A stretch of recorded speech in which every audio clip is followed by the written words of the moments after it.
Hello students, welcome to our channel. Now we are going to learn about the chapter first of physics motion. So let's start. These are the following examples. Let us notice. ये एक boy है जो कि running करता हुआ हमें दिख रहा है. एक क्लॉक है जिसके हैंड्स हैं, वो अपनी पोजीशन को चेंज करते हैं और हमें टाइम बताते हैं. एक बॉल है जो कि रोटेशन कर रही है, घूम रही है. एक और क्लॉक है जिसको हम पेंडुलम क्लॉक के नाम से जानते हैं. इस पेंडुलम क्लॉक में एक और बॉल है जिसको बॉब कहते हैं.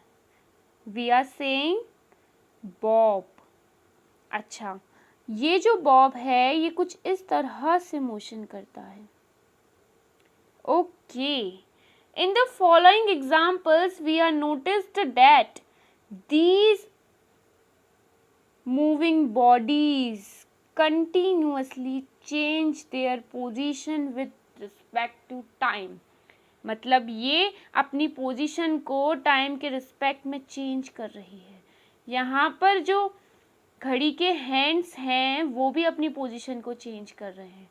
बॉल जो है वो घूम घूम कर अपनी पोजीशन को चेंज कर रहे हैं और बॉब कुछ इस तरह से मोशन करके अपनी पोजीशन को चेंज कर रहे हैं.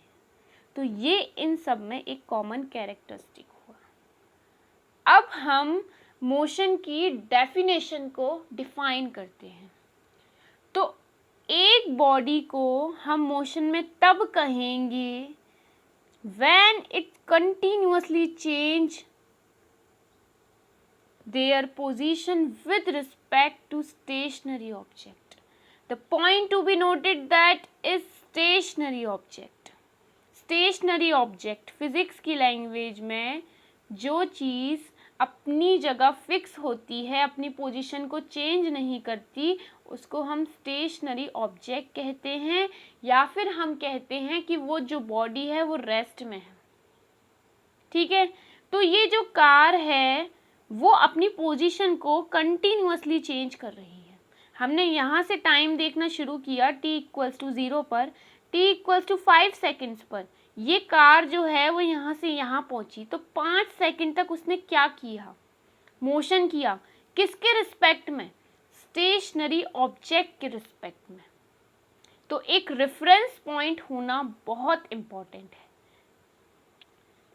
तो फिर जो मोशन है, कोई भी पर्टिकुलर बॉडी जिसको हम मोशन में कहेंगे वो अपनी पोजीशन को चेंज करे continuously with respect to stationary object taken as a reference point. आगे बढ़ते हैं. अब देखिए, हमारी अर्थ है सन के चारों ओर रिवॉल्व कर रही है. ये जो रिवॉल्यूशन होता है ये एक निश्चित टाइम के बाद, एक डेफिनेट टाइम के बाद रिपीट होता है. डेट इज़ वाई ये इसका जो पोजीशन चेंज करना है इसको पीरियोडिक मोशन कहते हैं. ये एक पेंडुलम क्लॉक है जिसका ये बॉब है, ये कुछ इस तरह से मोशन करता है. इस तरीके की मोशन को हम ऑक्सिलेटरी मोशन कहते हैं.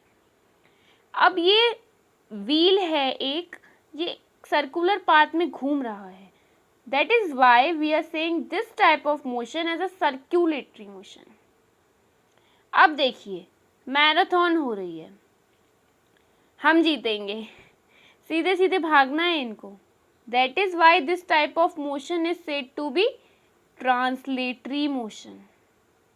अब देखिए, wow this game is very good. आप सब ने कैच तो खेला ही होगा ना. तो ये जो बॉल है ये कुछ इस तरह से आ रही है, जैसे आपके फ्रेंड ने बॉल दी, लेट्स कैच. ये बॉल इस तरीके का पाथ फॉलो करके आ रही है जो कि एक कर्व के जैसा है. That is why we are saying this type of motion as a curvilinear motion. अब देखिए, यहाँ से कई सारी जो लाइट रेज हैं कुछ इस तरीके से निकल कर जा रही हैं, बिल्कुल linearly. That is why we are saying this type of motion as a rectilinear motion.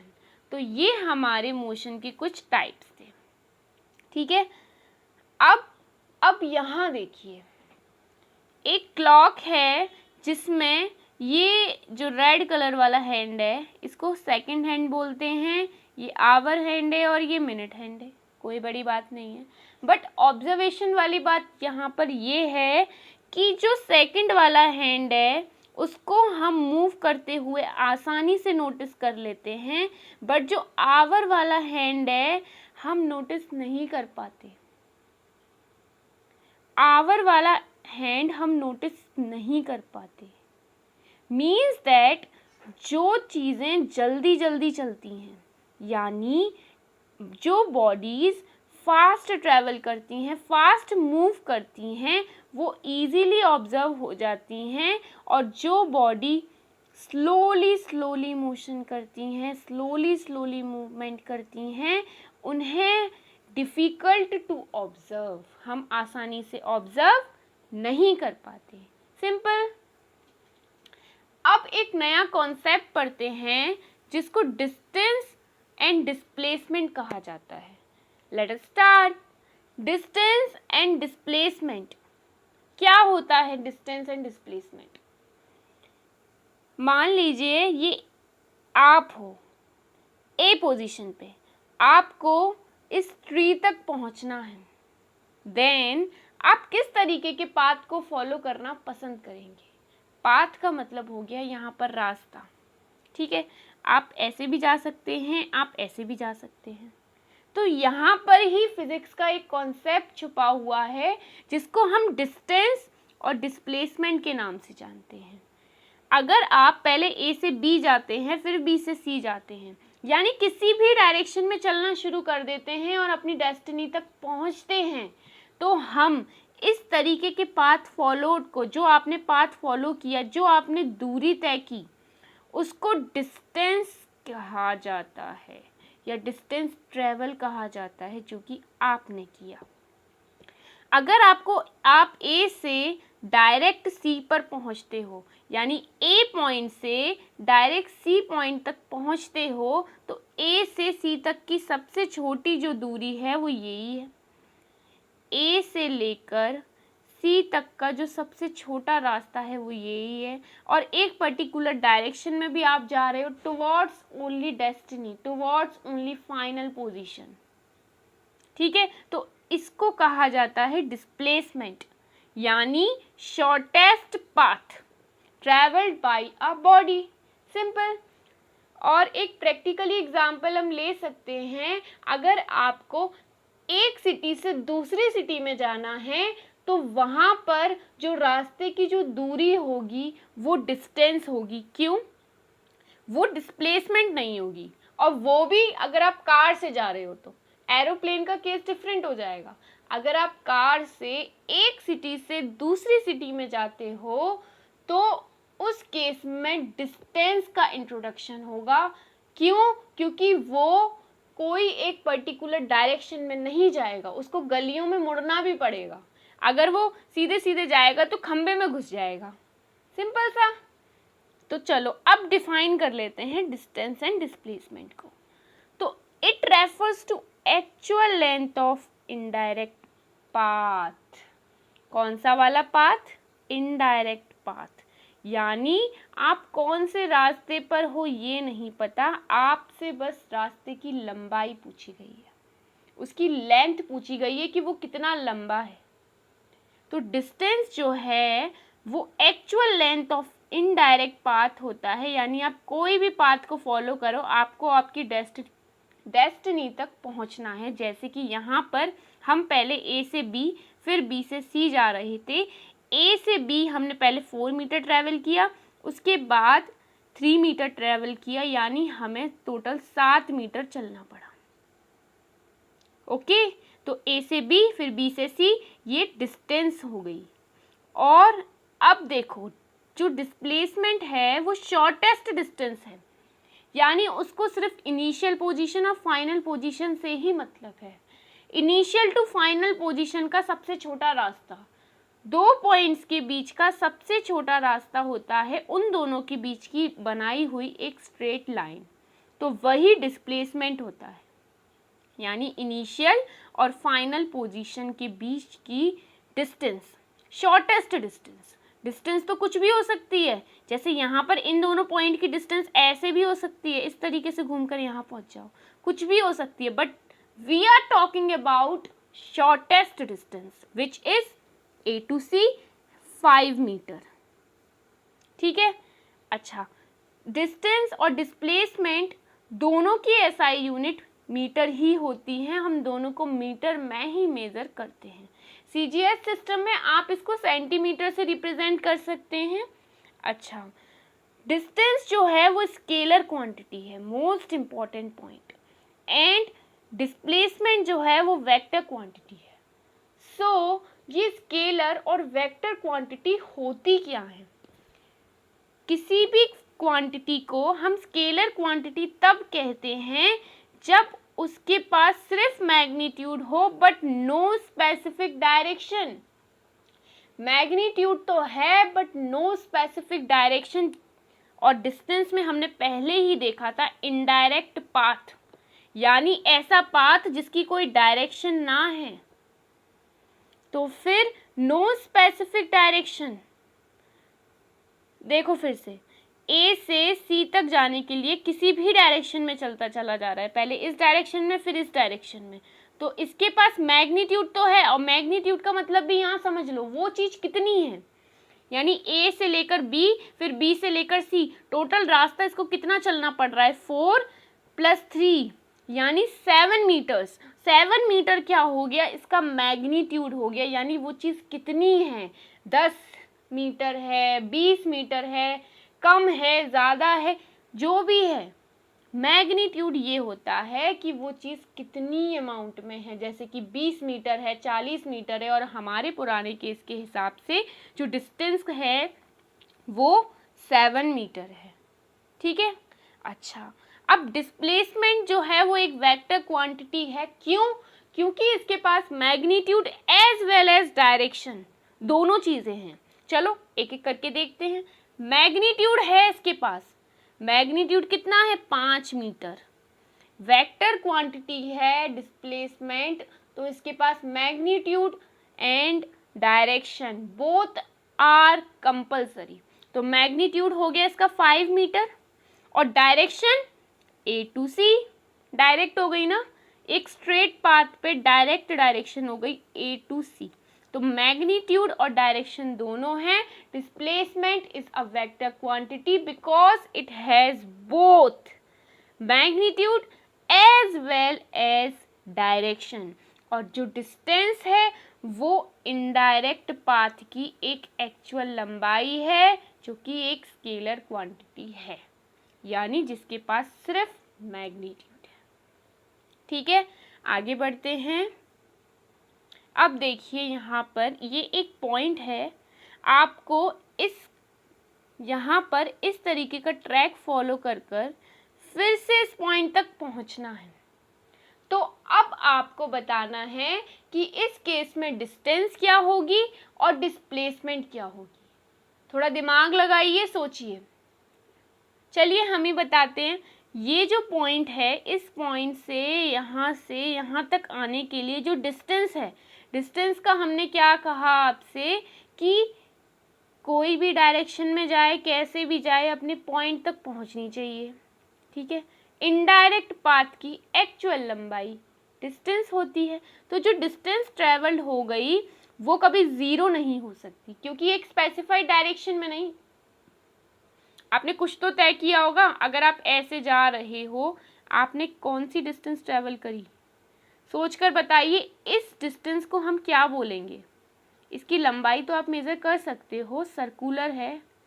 Yes, it's 2 pi r. The circumference of circle is the distance traveled by moving body, which cannot be zero. अब जो final displacement है उसको discuss करते हैं। तो जो final displacement होगा वो इनिशियल और फाइनल पोजीशन के अबाउट होगा। यहाँ पर इनिशियल पोजीशन क्या थी, ये पॉइंट, और घूम फेर कर उसी पॉइंट पर ये वापस आ रहा है तो फिर इनिशियल और फाइनल पोजीशन के बीच लाइन कहाँ खींचोगे शॉर्टेस्ट डिस्टेंस निकालने के लिए? That is why final displacement 0।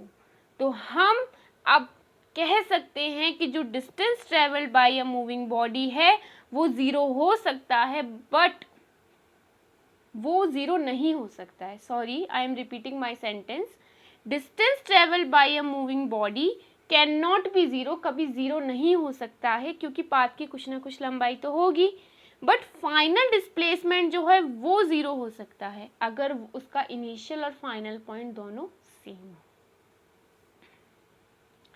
Uniform and non uniform motion, हम इसके मेनली ग्राफ देखेंगे, ठीक है। यूनिफॉर्म मोशन का केस सबसे पहले डिस्कस करते हैं। ये डिस्टेंस टाइम ग्राफ हैं। कौन से ग्राफ हैं? Distance time graph. Distance time graph में यहाँ पर जैसे जैसे समय बीतता जा रहा है वो इक्वल ही डिस्टेंस ट्रेवल कर रही है, यानी टाइम इंटरवल पर इसकी डिस्टेंस जो है वो कांस्टेंट रह रही है। अगर आपने 1 सेकंड में देखा तो ये 2 मीटर चला, अगर आपने 2 सेकंड में देखा तो भी ये 2 मीटर चला, अगर आपने 3 सेकंड में देखा तब भी ये 2 मीटर चला। तो यहाँ क्या हो रहा है? डिस्टेंस की कॉन्स्टेंसी दिखाई दे रही है, डिस्टेंस कांस्टेंट दिखाई दे रही है। तो ये भी एक यूनिफॉर्म मोशन का केस होता है, ठीक है।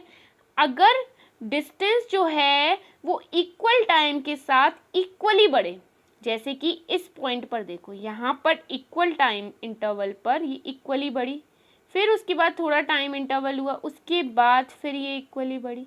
तो यह क्या हो रहा है कि ये इक्वल डिस्टेंस ट्रेवल कर रही है in equal interval of time. That is why we are considering this type of motion as a uniform motion. आप ग्राफ के लिए ज़्यादा टेंस्ड ना होइए, हम आगे अपने और वीडियो के पार्ट्स में ग्राफ को बहुत अच्छे से स्टडी करने वाले हैं। Non uniform motion, non uniform motion के केस में सिंपल है, वो अनइक्वल डिस्टेंस कवर करेगी इन इक्वल इंटरवल ऑफ टाइम। मतलब हम समय को तो निर्धारित रखेंगे, समय तो किसी के हिसाब से नहीं रुकता ना, और जैसे जैसे टाइम इंटरवल होता जाएगा यानी समय बीतता जाएगा, इसकी जो डिस्टेंस है वो नॉन यूनिफॉर्मली बढ़ रही है। यानी यहाँ पर इस केस में इसकी जो डिस्टेंस थी वो इतनी थी, वो इतनी डिस्टेंस चल रहा था, अब हम इस केस में देख रहे हैं तो एकदम से बढ़ती हुई नज़र आ रही है। दैट इज़ वाई ये जो डिस्टेंस टाइम ग्राफ है ये नॉन यूनिफॉर्म मोशन को रिप्रेजेंट कर रहा है। और यहाँ पर क्या हो रहा है? एकदम से जैसे जैसे समय बीतता जा रहा है डिस्टेंस बढ़ती जा रही है, फिर एक पॉइंट पर डिस्टेंस मैक्सिमम हो जाती है, फिर डिस्टेंस समय के साथ साथ घटती जा रही है, और इन्फिनिटी पर फाइनली जो डिस्टेंस होगी वो 0 हो जाएगी। इन्फिनिटी वाला कॉन्सेप्ट भी हम आगे बताएंगे, चलिए सीखते रहिए। Speed, velocity and acceleration, motion को डिस्क्राइब करने के लिए ये 3 टर्म्स हैं, ठीक है। तो स्पीड वाला टर्म जो है वो हम इसी वीडियो में पढ़ेंगे, और जो वेलोसिटी एंड एक्सीलरेशन का कॉन्सेप्ट है हम इसको नेक्स्ट पार्ट में पढ़ने वाले हैं। Speed, let us start with the speed. What is speed? Speed है क्या? ठीक है, स्पीड को हिंदी में हम गति बोलते हैं। क्या बोलते हैं? स्पीड को हिंदी में हम गति बोलते हैं। तो गति का मतलब क्या हो गया? अच्छा, कोई भी कार वो बहुत तेजी से जा रही है, ठीक है, तो वो क्या कर रही है? स्पीड को पजेस कर रही है। कार धीरे धीरे चल रही है, तो धीरे धीरे होना, तेजी से होना क्या है? स्पीड ही तो है वो। तो स्पीड जो है वो हमें ये आइडिया देती है कि जो बॉडी है वो कितना स्लो चल रही है और कितना फास्ट चल रही है, कितना धीरे चल रही है, कितना तेजी से चल रही है। ये आइडिया देने का काम हमें स्पीड करती है। कौन करती है? स्पीड, जिसको हिंदी में हम गति कहते हैं। जैसे कि ट्रेन जो है वो ज़्यादा स्पीड में चलती है as compare to motorcycle. Compare कर सकते हैं, हाँ, बाइसिकल से नहीं करेंगे क्योंकि साइकिल तो बहुत धीरे चलती है। तो फिर हम ट्रेन का कंपैरिजन मोटरसाइकिल से कर सकते हैं। जो ट्रेन है वो ज़्यादा तेज़ चलती है, यानी उसके पास ज़्यादा स्पीड होती है, और बुलेट ट्रेन तो और ही तेज़ चलती है, उसकी स्पीड तो और ही ज़्यादा है। चलिए, तो स्पीड का एक आइडिया हो गया होगा आपको कि कोई भी बॉडी जो है वो तेज़ी से चल रही है या धीरे चल रही है तो वो कुछ स्पीड पजेस करती है, ठीक है, वो हमें स्पीड बताती है। तो speed of a body is distance travelled bye it per unit time, यानी जैसे जैसे समय बीतता जा रहा है वो कितनी डिस्टेंस ट्रेवल करती जा रही है, ये स्पीड है। Speed of a body is distance travelled bye it per unit time, यानी टाइम के साथ साथ वो कितनी डिस्टेंस को ट्रेवल कर रही है। अगर वो कम टाइम में ज़्यादा डिस्टेंस को कवर करेगी तो इसका मतलब उसकी स्पीड ज़्यादा होगी, और अगर वो कम टाइम में कम डिस्टेंस को ट्रैवल करेगी उसकी स्पीड कम होगी, या फिर ऐसे कह सकते हैं कि वो स्लो चलेगी या फिर वो तेज़ी से चलेगी, ठीक है। अब स्पीड जो है जिसको हम v से डिनोट करते हैं, किससे डिनोट करते हैं स्पीड को? v से डिनोट करते हैं। तो स्पीड जो है वो डिस्टेंस अपॉन टाइम टेकन, यानी जो डिस्टेंस वो ट्रेवल कर रहा है per unit time taken. Distance को s से डिनोट करते हैं, टाइम को t से डिनोट करते हैं। अच्छा, जो स्पीड है वो डिस्टेंस अपॉन टाइम है, तो डिस्टेंस जितनी ज़्यादा होगी यानी वो ज़्यादा से ज़्यादा डिस्टेंस ट्रैवल करेगा उतनी ज़्यादा उसकी स्पीड होगी। बट जितना कम टाइम होगा, जितना कम का डिवाइड लगाओगे उतना ज़्यादा आंसर पाओगे। तो टाइम जितना कम होगा स्पीड उतनी ज़्यादा होगी। तो कंक्लूज़न ये निकला कि कम समय में ज़्यादा डिस्टेंस का ट्रैवल होना स्पीड की तेज़ी बताता है कि स्पीड कितनी तेज़ है उसकी, ठीक है। और कम डिस्टेंस का ज़्यादा टाइम में होना, यानी ज़्यादा समय लगना, कुछ दूरी तय करने के लिए ज़्यादा समय लगना, तो ये हमें क्या इंडिकेट कर रहा है कि वो जो बॉडी है वो धीरे धीरे चल रही है, ठीक है। अच्छा, ऐसा यूनिट जो होती है स्पीड की वो मीटर पर सेकंड होती है। क्या होती है? मीटर पर सेकंड। कैसे आई? डिस्टेंस की एसआई यूनिट मीटर होती है, टाइम की यूनिट जो होती है वो सेकंड होती है। That is why metre upon second, हमने कहा इसको मीटर पर सेकंड, सिंपल। और सीजीएस सिस्टम में अगर हम डिस्टेंस को सेंटीमीटर में मेजर कर लेते हैं तो सीजीएस सिस्टम में भी यूनिट निकल कर आ जाएगी सेंटीमीटर पर सेकंड। स्पीड जो है वो एक स्केलर क्वांटिटी है। कौन सी क्वांटिटी है स्पीड? स्पीड हमारी एक स्केलर क्वांटिटी है, यानी स्पीड जैसी ही एक वेक्टर क्वांटिटी होगी। यस, वेलोसिटी है वो, जिसको हम आगे पार्ट 2 में डिस्कस करेंगे। अब जो स्पीड है वो स्केलर क्वांटिटी है, इसका मतलब ये है कि इसके पास सिर्फ मैग्नीट्यूड है। यस, बिल्कुल, यानी 20 मीटर पर सेकेंड, ये इसका मैग्नीट्यूड हो गया। ये कितनी है स्पीड, हम ये नहीं कह रहे कि किस डायरेक्शन में है। No specified direction because this quantity is scalar quantity. अब स्पीड को मेजर भी तो करते होंगे, नापने के लिए भी तो कुछ इंस्ट्रूमेंट का इस्तेमाल करते होंगे। अगर कार चल रही है तो कितनी स्पीड से चल रही है इसकी मेजरमेंट भी तो होती है। आप में से जितने लोगों ने कार चलाई होगी उनको कुछ याद आ रहा होगा। Yes, this is a speedometer. कई बच्चों ने देखा भी होगा, बट आप यहाँ देख सकते हैं this instrument is speedometer. This instrument is speedometer which is used to measure speed of moving car. Simple, car कितनी तेजी से चल रही है ये हमें एक स्पीडोमीटर, एक इंस्ट्रूमेंट है जो कि कार में फिट होता है, वो बताता है। इस स्पीडोमीटर के साथ एक और इंस्ट्रूमेंट का इस्तेमाल होता है जो कि distance travelled by a body ये बताता है, यानी बॉडी ने कितनी डिस्टेंस ट्रेवल करी है। वो जो इंस्ट्रूमेंट होता है वो कुछ यहाँ लगा होता है, इसको हम ओडोमीटर कहते हैं। देखो ये रहा, इसको हम ओडोमीटर कहते हैं, जो कि हमें डिस्टेंस बताता है। क्या बताता है? डिस्टेंस। एवरेज स्पीड क्या होती है? एवरेज स्पीड मतलब कि वो कितनी डिस्टेंस ट्रेवल कर रहा है, यानी total distance travel bye it per unit total time. Most simple concept, कोई बॉडी जो है उसकी एवरेज स्पीड हमें बतानी है तो हम क्या करेंगे, टोटल डिस्टेंस निकालेंगे पर यूनिट टोटल टाइम। ठीक है, ये तो हो गया फॉर्मूला। अब प्रैक्टिकली समझो क्या है एवरेज स्पीड। मान लो एक कार है, उसकी पूरी जर्नी की हमें एवरेज स्पीड निकालनी है। ठीक है, वो 3 पॉइंट तक पहुंचती है, एक पॉइंट ए, एक पॉइंट बी और तीसरा पॉइंट सी। तो ए से बी तक जाने के लिए उसकी बीच की जो डिस्टेंस होती है वो 2 मीटर है और उसे 1 सेकेंड का टाइम लगता है। ठीक है, यानी डिस्टेंस कितनी, 2 मीटर, टाइम कितना हो गया 1 सेकेंड, यानी स्पीड निकल कर आ गई 2 मीटर पर सेकेंड। ये ए से बी तक जाने के लिए लगता है।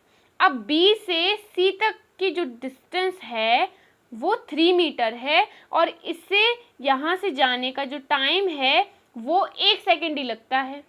तो इसकी स्पीड क्या हो गई, डिस्टेंस अपॉन टाइम, यानी बी से लेकर सी तक। विजिबिलिटी नहीं हो रही है बट आप विजुअलाइज कर सकते हैं।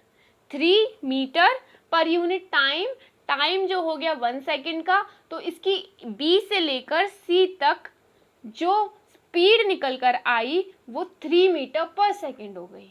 तो पहले केस में 2 मीटर पर सेकेंड आई, दूसरे केस में 3 मीटर पर second I. But I am talking about the average speed. तो एवरेज स्पीड हमें निकालनी है, यानी ये जो दोनों केसेस में फिट हो जाए, यानी ए से लेकर बी तक भी, बी से लेकर सी तक भी, दोनों केसेस में फिट हो जाए। तो एवरेज स्पीड का कॉन्सेप्ट आ जाएगा टोटल डिस्टेंस। ए से लेकर बी तक की डिस्टेंस कितनी थी, 2 मीटर, प्लस बी से लेकर सी तक की डिस्टेंस कितनी थी, 3 मीटर, प्लस तो 2 + 3 कितना हो गया, 5, यानी जो न्यूमरेटर हो गया वो हमारा 5 हो गया। अब डिनोमिनेटर देखो, टोटल टाइम, टोटल टाइम पहले वाले में भी 1 सेकेंड, दूसरे वाले में भी 1 सेकेंड, तो डिनोमिनेटर हो गया हमारा 2। तो फाइनली जो एवरेज स्पीड निकल कर आई वो 5/2 हो गई। फाइनली जो स्पीड निकल कर आई वो 5/2 मीटर पर सेकेंड हो गई, जो कि हमें ये बता रही है कि ए से बी तक पहुंचने के लिए, बी से सी तक पहुंचने के लिए एक उसकी एवरेज स्पीड होगी, यानी वो हर केस में सेटिस्फाई हो जाएगी, ए से बी तक में भी, बी से सी तक में भी।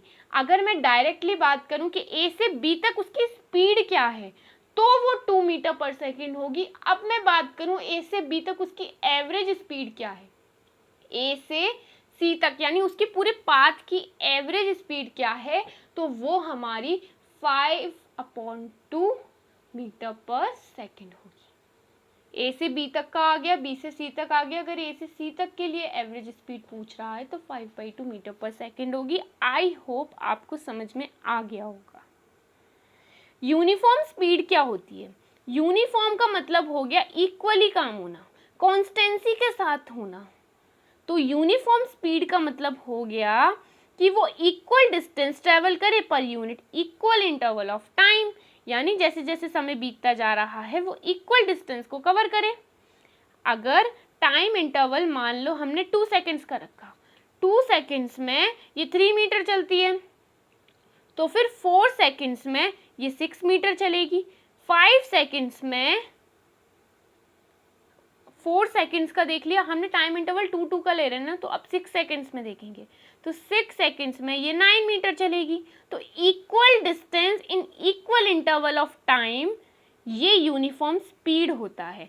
अब मैं आपसे पूछ सकती हूँ कि ये 8 सेकेंड में कितना चलेगी, 8 सेकेंड में ये 12 मीटर चलेगी। यानी जैसे जैसे समय बीतता जाएगा हम प्रिडिक्ट कर सकते हैं कि अब ये कितना चलने वाली है। दैट इज वाई ये यूनिफॉर्म स्पीड का कॉन्सेप्ट है, यानी यूनिफॉर्म है यहाँ पर सब कुछ। हम बता सकते हैं आगे अब क्या होने वाला है, लेकिन नॉन यूनिफॉर्म का जो केस होता है उसमें इस तरीके की चीज़ें नहीं होती, वहाँ पर सब कुछ अनप्रिडिक्टेबल होता है। यानी हम नहीं पता लगा सकते कि अगले 2 सेकंड बाद ये बॉडी कितना चलने वाली है। ठीक है, now question of the day and end of this lecture. So I am reading the question.